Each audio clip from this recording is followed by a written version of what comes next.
ეტაპზე.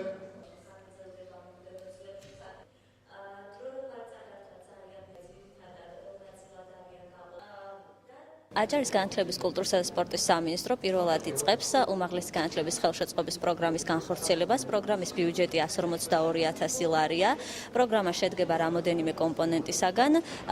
შესაძლებელია პროგრამის ფარგლებში დაფინანსდეს სტუდენტების საზღვარგარეთ სწავლა, ლექტორ-მასწავლებლების სამეცნიერო ღონისძიებებში მონაწილეობა და აჭარაში რეგისტრირებული უნივერსიტეტების მიერ კონფერენციების ორგანიზება. პირველი შემთხვევაა, როცა ფინანსდება სამეცნიერო კონფერენციების ორგანიზება. ძალიან მნიშვნელოვანია ეს, იმიტომ რომ ეს დიდ თანხებთან არის დაკავშირებული და ჩვენ ხშირად ვაწყობთ კონფერენციებს და ეს ნამდვილად ხელშეწყობა იქნება ჩვენთვის.